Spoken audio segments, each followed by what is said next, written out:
রূপপুর পারমাণবিক বিদ্যুৎ কেন্দ্র সম্পর্কে এই দোষ তথ্য না জানলে আপনি চাকরি পরীক্ষায় পিছিয়ে থাকবেন। কারণ এখান থেকে আগামী যে কোনো চাকরি পরীক্ষায় 1 নম্বর প্রশ্ন কমন থাকবে ইনশাল্লাহ। তাই মাত্র 1 মিনিটের ভিডিওর মাধ্যমে এই দোষ তথ্য খুব সহজেই আপনি জেনে নিন। আর এই ভিডিওটি লাইক, কমেন্ট এবং শেয়ার করে আমাদের সাথে সংযুক্ত থাকুন।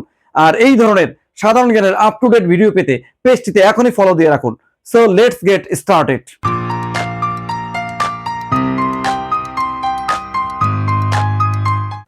রূপপুর পারমাণবিক বিদ্যুৎ কেন্দ্রের অবস্থান রূপপুর, ঈশ্বরদী, পাবনা। সহযোগী দেশ ও সংস্থা রাশিয়া। বাস্তবায়নকারী সংস্থার নাম হচ্ছে রাশিয়ার রোসাটম। উৎপাদন ক্ষমতা, মোট উৎপাদন ক্ষমতা হচ্ছে 2400 মেগাওয়াট। রূপপুর পারমাণবিক বিদ্যুৎ কেন্দ্রে দুইটি চুল্লি রয়েছে। প্রথম চুল্লিতে 1200 মেগাওয়াট এবং দ্বিতীয় চুল্লিতে 1200 মেগাওয়াট, মোট 2400 মেগাওয়াট রয়েছে।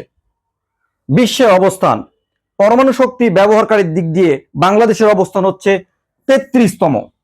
ইউরেনিয়াম হস্তান্তর, এই বাংলাদেশে রাশিয়া ইউরেনিয়াম হস্তান্তর করেছে 5 অক্টোবর 2023।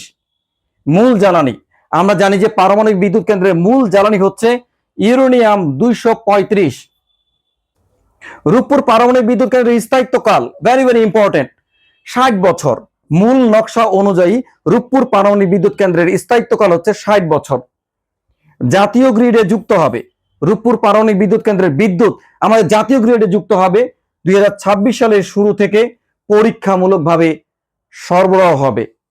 ভূমিকম্পের সহনীয় মাত্রা, আমাদের বড় বড় যতগুলো স্থাপনা রয়েছে সেগুলোর ভূমিকম্পের সহনীয় মাত্রা কিন্তু অনেক বেশি।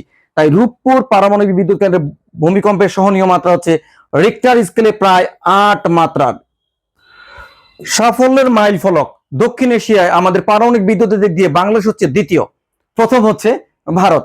এখন শেষ করছি, কিন্তু শেষ করার আগে আপনাদের জন্য একটি প্রশ্ন রেখে দিতে চাই। প্রশ্নটি হচ্ছে, রূপপুর পারমাণবিক বিদ্যুৎ কেন্দ্রটি কোন নদীর তীরে অবস্থিত? আপনারা সবাই জানাবেন কমেন্টে।